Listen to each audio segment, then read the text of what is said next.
Hi there, I'm John and welcome back to my YouTube channel. And if you're new here, welcome. I'm John from Nigeria, and on this channel I review books. I do the occasional singular book reviews, book tags, wrap-ups, etc. And if you're a fan of essay length written reviews, I write for the Substack, a couple of dog Substack. Link below, you can check it out. I put my written reviews there, and I have a few coming very soon, so please consider subscribing to the Substack. And also, if you have not subscribed to the channel, please subscribe. We need more of you here, and I enjoy doing this a lot. So yeah, I hope you enjoy watching me as well. So yes, as I say, I'm always late to these things. It's the mid-year freakout tag, one of my favorite videos to make since I started doing booktube about a year and a half or so ago. This is my second mid-year freakout tag on the channel, and so I'm very excited because these videos kind of like are signifiers of the years passing, even if I'm not like taking cognizance of how many years I've been doing this.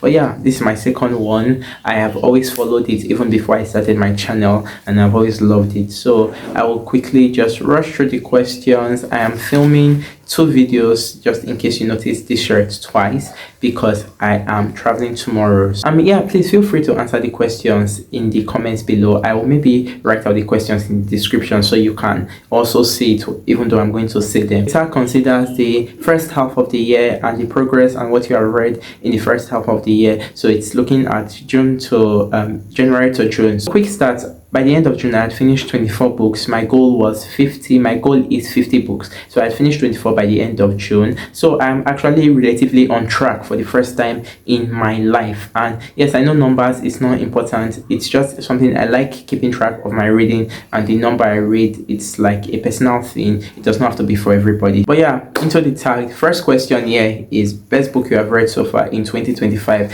And you guys know my answer. It's The Grapes of Wrath by John Steinbeck. I don't know if anything is going to beat this year. I do hope it has like some challengers, but so far it has like no contender, to be honest, no contender. But really adore and love this book. Every time I think of it, moved all over again at what Steinbeck achieves in these pages. I recently saw someone say that it's a book where he's describing a frog for 10 pages after some good chapters. I encourage that people maybe read the entire books to be able to say something concrete about it before, instead of making like silly comments like that. Because yes, at the beginning there were those chapters where there were very few chapters. There was one chapter even where he explicitly goes in depth into describing a turtle. I found it silly, to be honest, right? But I did not mind at the end of the day. Then there were, like I said, the interspersed chapters where he did general overview, but those only served a purpose to like kind of explain the chapter to come up. I do not mind if you do not end up liking a book, to be honest, but I just prefer people to actually say what a book is about and not say the things that they disliked about it to generalize to characterize the whole book. But yeah, favorite book of the year so far, Grapes of Wrath by John Steinbeck. Second question is best sequel you have read so far in 2025. And I really do not read book series, at least not the fantasy type or even ever, to be honest. So I do not have an answer for this question. Question number 3, new release you have not read yet but you want to. As you guys know, I am a big lit-fic reader, so I have a few here. The first one is Life Form by Jenny Slate. This is the author of Little Weirds, which was in my honorable mention last year, and what I would say maybe was the most like significant book I read, because so many quotes from that book literally carried me in a very difficult year. So Life Form is her 2025 release. I really want to read it. Next, I have Sea Friendship by Jeremy Gordon. I got interested in this because of the author Brandon Taylor, and I think it's just, I don't know what it's about since I do not check blurbs, but I trust like the little overviews I see on Goodreads or like on review sites about them, just like those general ones given by publishers that just summarize what it's about. So it's on my list. Another new release, it's Play World by Adam Ross. I don't know what this is about, but very interested in it. And last one here is Audition by Katie Kitamura, which a lot of people are raving about. Even Yena Modern Ajuma just mentioned this in her own video. So I'm very excited to read this because when it comes to lit fic, me and Yena's taste mostly align, except for the few times she occasionally does not like a book I liked and I would like her to like. So yeah. The fourth question is most anticipated release for the second half of the year, and I only have one. It's the 10-Year Affair by Erin Summers, another Brandon Taylor rec. But also, I've forgotten where I saw this from, but I know that it is being speculated, but I know that it is like very praised already from like the people who have already read it pre its release. So I do not know what it's about too much, but the 10-year affair. So I'm sure there's some affair stuff in it. So very interested. The fifth the fifth question here is biggest disappointment so far. The fifth question is biggest disappointment. So the book that I have been most disappointed by in 2025 so far, and it's one that is getting all the buzz now. It was nominated for the International Booker Prize, and people who I really adore have liked this book. Sadly, I did not dislike it. I was just really let down by it, not just by the hype, but yes, the hype is the general contributor to you being let down by something you were so amped up for, right? But then I only got into it to see that I don't want to call it a rip-off, but it's not a rip-off per se. But first, the book is Perfection by Vincenzo Latronico, and this is a book that entirely uses the style used in Things, a story of the 60s by George Perec. Even Latronico says that it's kind of like a rework of that novel. It's just more centered in our time. And really, my issues of this is that it's not that it tries to, at least it's honest that it tries to rework an existing work and just like change the story, but then too little liberties are taken with what is done. There are liberties taken which I appreciated, but then the liberties are too little. I'm currently in the process of thinking and working up a lengthy review for this one, written review in relation to its, I don't want to say source material, but in relation to the novel that directly inspires it, because it even has a Perec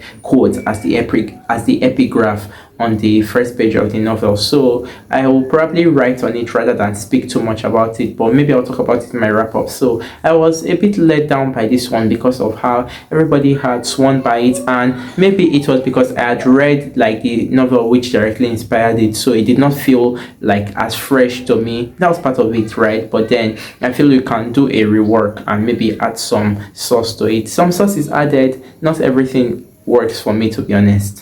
The sixth question is biggest surprise of the year so far, and for me it's Adolphe by Benjamin Constant, and I chose this one because I was not expecting to read this book at all. I literally just saw it at the book stands that day, and I saw that I read into it, and I saw it was about an affair or something, and I read a bit of the writing, like literally maybe one sentence, and I was like, I could really enjoy this. So I begged the booksellers, and they gave me to go home and read, although I could not read it because I felt sick, etc., things like that. But yeah, eventually read it, and it's said to be a psychological romance. Like I said, it's so much Anna Karenina just in a shorter novel. But yes, Anna Karenina is so much more than just being about Anna and the affair. But yes, for Anna's storyline, I wonder if this was like an inspiration on Tolstoy, because this was written way before Anna Karenina. Maybe it was even thought of in Tolstoy's mind. This was, I think, around the 1818. That's when it was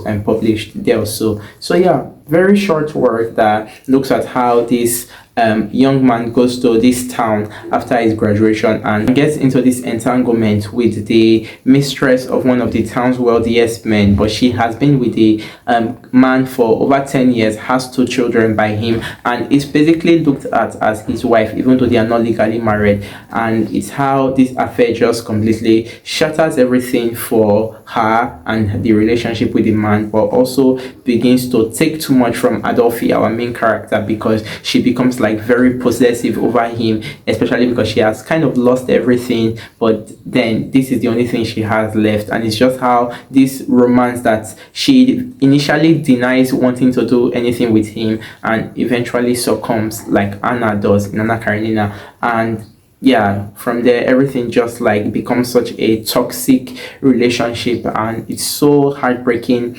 to watch because it's her seeing she has lost a lot, and it's him seeing that he's sacrificing his life because she's like 10 years his senior, and his father, everybody around him is saying to him that you need to get out of this relationship, and he's like, but I love her, and things like that. So I really enjoyed this book, greatly surprised me.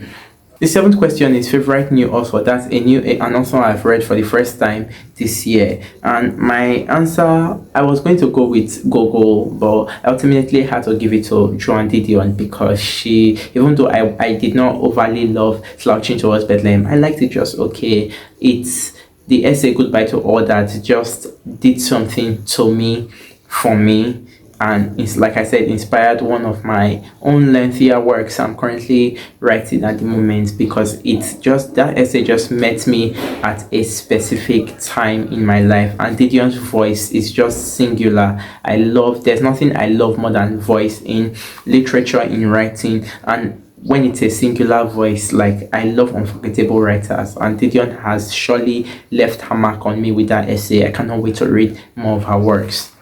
Next question is newest fictional crush. I don't really read romance or do all those, so there's no character crush I had from any book I read this year. And just in succession, the next question is newest favorite character. So favorite character from a novel I've read this year, and I chose, I don't know if I'm saying his name well, it's a Korean name. I chose Gyu Ho from Love in the Big City, and this is the partner of our narrator eventually in the novel, and I just loved how wholesome he was and how nice he was, and how it was just like the best character to read because it just had such a big heart. And yeah, this is also one of my favorite novels of the year so far, just chipping it in there. And the next question is book that made you cry, and since I only have one, I will repeat it even though I've mentioned it. Grapes of Wrath. I stared at the ceiling like for 30 minutes, just tears streaming down my face the night I finished this book, because I was just floored by what Steinbeck, like I said, achieves with this book. This is an achievement in how it just presents a true human experience, because poverty is such a debilitating thing, suppression, and it's like the rich have their money and the poor are already on the floor, but then the rich keep putting their foot over the neck of the poor on the floor. That is really what the Grapes of Wrath looks like, and it's just poverty that is so sad to see. And the idea that really sometimes when you think things are going to get better, when you think you are going somewhere for greener pasture, it might not be what you are expecting. You might not get there. It's this sad reality that you might never get there. Sometimes some people might never get there in their lives, and it's so sad to think of. So I bawled my eyes out when I finished this novel. Like, I cried so much. In reverse, the next question is book that made you happy, and I'll just pull it from here, and it's The Overcoats and Other Short Stories by Nikolai Gogol. Oh, how I laughed when I read this book. I was so like overjoyed in my heart because Gogol is so funny to read. And yeah, I'll talk about this in my June wrap up, but this is a highlight of the year so far. Every story a hit. 12th question is most beautiful book you have bought so far or received this year. And since I really do not buy books for their beauty or for how they look, I really initially did not have an answer, so I had to settle with like the best I could come up with, and I chose this War and Peace, which I just got as a gift post my birthday from somebody. I don't know if you can see it clearly, but it has like all these horses and things. I don't know if I'm showing it clearly, but I just really like this cover. I've been looking at it a lot, and I like how chunky this edition is. So yeah, War and Peace.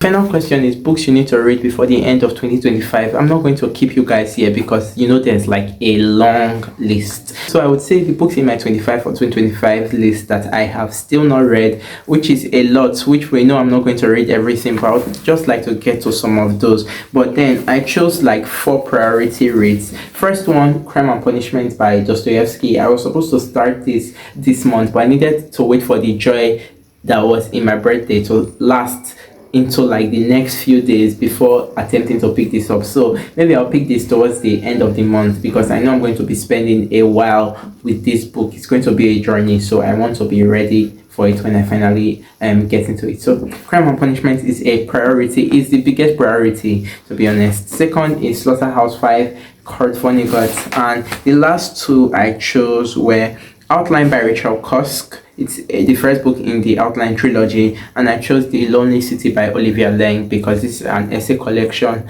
on loneliness, exploring loneliness. And yeah, I am very hyped for this one because my favorite reader, this is one of his favorite books, and I need like an essay collection to do something to me very soon. So those are the 4 priority. So we have gotten to the end of this video. Please, if you like it, like, comment, share, subscribe, all the good stuff. I would really love to get to like 500 subscribers by the end of this year. I don't think it's a pipe dream since it happens for a lot of people, so I would love to have more of you on here. So yeah, that's the video. I will see you in the next one.